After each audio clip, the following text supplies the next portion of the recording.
రాజమండ్రి కిమ్స్ హాస్పిటల్లో లైంగిక వేధింపులకు గురైన ఫార్మసీ విద్యార్థిని నాగాంజలి మృతి చెందారు. రాజమండ్రి బొల్లినేని కిమ్స్ హాస్పిటల్లో గత 12 రోజులుగా వెంటిలేటర్పై చికిత్స పొందుతున్నారు నాగాంజలి. అయితే చికిత్స అందించినా బ్రెయిన్ స్పందించకపోవడంతో ఈ తెల్లవారుజామున మృతి చెందినట్లుగా వైద్యులు నిర్ధారించారు. గత నెల 23వ తేదీన రాజమండ్రి కిమ్స్ హాస్పిటల్ ఏజీఎం దీపక్ లైంగిక వేధింపులకు తాళలేక ఎనస్థీషియాకు సంబంధించిన ఇంజెక్షన్ హెవీ డోస్ తీసుకున్నారు నాగాంజలి. ఈ తెల్లవారుజామున ఆరోగ్యం పూర్తిగా క్షీణించి మరణించినట్లుగా తెలుస్తోంది. నాగాంజలిని రాజమండ్రి ప్రభుత్వాసుపత్రిలోని మార్చురీకి తరలించనున్నట్లు పోలీసులు తెలిపారు.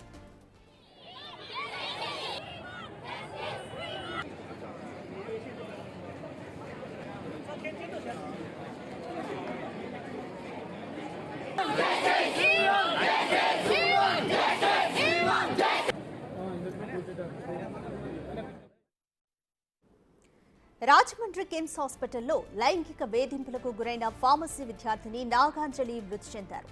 రాజమండ్రి బొల్లినేని కిమ్స్ హాస్పిటల్లో గత 12 రోజులుగా వెంటిలేటర్పై చికిత్స పొందుతున్నారు నాగాంజలి.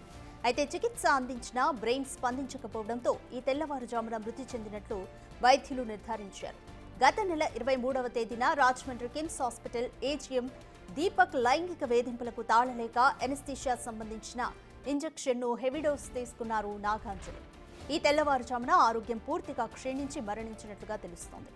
నాగాంజలిని రాజమండ్రి ప్రభుత్వ హాస్పిటల్లోని మార్చురీకి తరలించనున్నట్లు పోలీసులు తెలిపారు.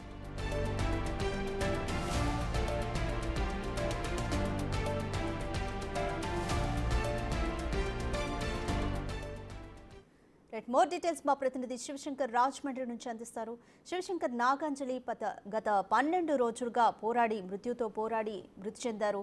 కంప్లీట్ బ్రెయిన్ డెడ్ రీజన్ అని వైద్యులు చెబుతున్నారా? పోలీసులు ఈ కేసుకు సంబంధించి ఏమంటున్నారు? యశ్రాత్గా చూసుకున్నట్లయితే గత 12 రోజులుగా బొల్లినేని ఆసుపత్రిలో అయితే వెంటిలేటర్పై చావుతో పోరాడింది నాగాంజలి. ఫార్మసిస్ట్ ఏదైతే ఇంకొక 2 నెలల్లో విద్య అంతా కూడా చదువు అంతా కూడా ముగించుకుని ఒక డాక్టర్గా బయటికి రావాల్సిన ఆమె పూర్తిగా చూసుకున్నట్లయితే ట్రైనింగ్లో ఉండగానే ఆమె ఏజీఎం ఎవరైతే దీపక్ ఉన్నారో దీపక్ చేత లైంగిక వేధింపులకు గురైనట్టు కూడా ఆమె సూసైడ్ నోట్ 5 పేజీల సూసైడ్ నోట్ రాసుకుంది. అదేవిధంగా చూసుకున్నట్లయితే ఈరోజు ఉదయం తెల్లవారుజామున ఆమె మరణించింది. ప్రస్తుతం మనం గవర్నమెంట్ ఆసుపత్రి వద్ద ఉన్నాం. ఆమె బంధువులు కూడా పెద్ద ఎత్తున ఇక్కడికి వస్తున్న పరిస్థితి కనిపిస్తుంది. అయితే ఈ నేపథ్యంలోనే పూర్తిగా చూసుకున్నట్లయితే కేసుకి సంబంధించి నిందితుడు దీపక్ని కూడా పోలీసులు ఇప్పటికే అదుపులోకి తీసుకున్నారు. అయితే పోలీసులు దీపక్ని అదుపులోకి తీసుకున్నప్పటికీ కూడా 2 సార్లు మళ్ళీ అంటే కోర్టుకు హాజరుపరిచారు. కోర్టుకు హాజరుపరిచిన తర్వాత రిమాండ్ కూడా విధించారు. రిమాండ్లో నుంచి కూడా 2 సార్లు దీపక్ని విచారణ నిమిత్తం పోలీసులు తీసుకొచ్చి విచారించినట్టుగా కూడా తెలుస్తుంది మనకి. అయితే దీపక్ లాంటి వారిని ఉరిశిక్ష వేయాలి, అతనికి ఉరిశిక్ష వేసి తమ కూతురి అంజలి మరణానికైతే న్యాయం చేయాలంటూ కూడా వారి పేరెంట్స్ ఇప్పటికే కోరుకుంటున్న పరిస్థితి కనిపిస్తుంది. అయితే ఇప్పటివరకు ఎంతమంది రాజకీయ నాయకులు చుట్టూ తిరిగినా కూడా ఎవరు న్యాయం చేయలేదంటూ కూడా వారి కుటుంబ సభ్యులు ఆరోపిస్తున్న పరిస్థితి కనిపిస్తున్నాయి. నిన్న కాక మొన్న జగన్ దగ్గరికి వెళ్ళిన జగన్ కూడా ఎటువంటి న్యాయం చేయలేదు. అదేవిధంగా ఇక్కడ ఉన్న లోకల్ లీడర్స్ కూడా న్యాయం చేయలేదంటూ కూడా వారు చెప్తున్న పరిస్థితి కనిపిస్తుంది. అయితే ఎటువంటి అవాంఛనీయ ఘటనలు జరగకుండా ఇప్పటికే పోలీసులు కూడా పెద్ద ఎత్తున మోహరించారు. గీతాంజలి ఎవరైతే గీతాంజలి ఉన్నారో ఆమె ప్రస్తుతం అయితే పోస్ట్ మార్టం చేస్తున్నారు. ప్రస్తుతం ప్రభుత్వ ఆసుపత్రి దగ్గర మనం ఉన్నాం. వారి కుటుంబ సభ్యులందరూ కూడా చూసుకోవచ్చు. మనం చెట్టు దగ్గర ధీనంగా కూర్చుని ఉన్న పరిస్థితులు కనిపిస్తున్నాయి. అయితే ఇక్కడ మనం చూసుకున్నట్లయితే నాగాంజలి విషయంలో ఏదైతే వాళ్ళ ఏజీఎం డాక్టర్ దీపక్ ఉన్నాడో డాక్టర్ దీపక్కి అనవసరంగా నేను తన కళ్ళలో పడ్డానంటూ కూడా 5 పేజీల సూసైడ్ నోట్ను కూడా రాసింది. 5 పేజీల సూసైడ్ నోట్ను రాసిన తర్వాత ఆమె ఎనస్థీషియాకి సంబంధించి ఒక నిషేధిత డ్రగ్ను ఇంజెక్ట్ చేసుకున్నట్లుగా కూడా క్లియర్గా ఆ సూసైడ్ నోట్లోనే అంటే తన డైరీలోనే పొందుపరుచుకుంది.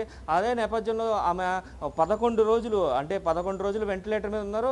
ఏదైతే ఎనస్థీషియాకి సంబంధించి హెవీ డోస్ అది కూడా నిషేధిత డ్రగ్ తీసుకుందో దానివల్ల బ్రెయిన్ డెడ్ అయిందంటూ కూడా ఇప్పటివరకు డాక్టర్లు చెప్పుకొచ్చారు. అయితే తల్లిదండ్రులు ఆందోళన చేయడంతో ప్రభుత్వం కూడా స్పందించి జిల్లా కలెక్టర్ ఆధ్వర్యంలో 2 ప్రభుత్వ వైద్యులను పెట్టి ఇద్దరు ప్రభుత్వ వైద్యుల సమక్షంలోనే నాగాంజలికి ఇప్పటి వరకు కూడా వెంటిలేటర్ మీద ఉంచారు. అయితే 11 రోజులుగా తన బ్రెయిన్ ఏదైతే రెస్పాండ్ అవ్వకుండా ఉందో అంటే ఎంత వెంటిలేటర్ మీద పెట్టినా ఏది వైద్యం చేసినా కూడా ఇప్పుడు దాకా ఆమె సంబంధించిన బ్రెయిన్ స్పందించలేదు. అయితే ఈరోజు ఉదయం బ్రెయిన్కి సంబంధించి ఉదయం హార్ట్ స్ట్రోక్ కింద వచ్చి పూర్తిగా ఆమె మరణించిన పరిస్థితులు ఇక్కడ కనిపిస్తున్నాయి. అయితే తమ కుమార్తె చావుకి న్యాయం చేయాలి, తన సూసైడ్ చేసుకోవడానికి కారణమైన వారిని ఉరికమ్మ స్తంభం ఎక్కించాలంటూ కూడా తల్లిదండ్రులు డిమాండ్ చేస్తున్న పరిస్థితి కనిపిస్తుంది.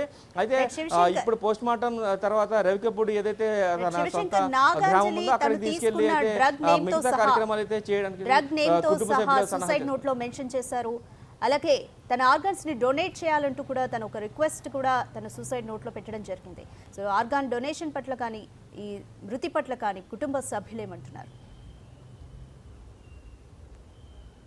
చూసుకున్నట్లయితే తల్లిదండ్రులు మాట్లాడడానికి కూడా లేని పక్షంలో ఉన్నారు. ఎందుకంటే వారు 11 రోజులుగా నరకం అనిపిస్తున్నట్టు కూడా మనకి చెప్పిన పరిస్థితి కనిపిస్తున్నాయి. అయితే తండ్రి స్వల్పంగా మాట్లాడినప్పటికీ మాత్రం తల్లి మాత్రం మాట్లాడేందుకు కన్నీరు మున్నీరు అవుతున్న పరిస్థితి కనిపిస్తుంది.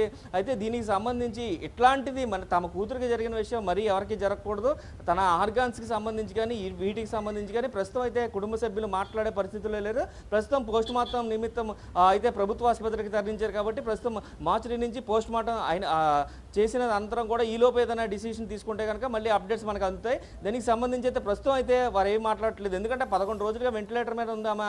ఈరోజు ఉదయం స్ట్రోక్ వచ్చింది. సో ఆర్గాన్స్ కూడా ఎన్ని వర్కింగ్లో ఉన్నాయి అనేది కూడా పూర్తిగా తెలియదు. కాబట్టి దీనికి సంబంధించి వారు ఎటువంటి డిసిషన్ తీసుకుంటారని మాత్రం వేచి చూడాల్సిన పరిస్థితి కనిపిస్తుంది. రాధిక. Thank you Shivshankar.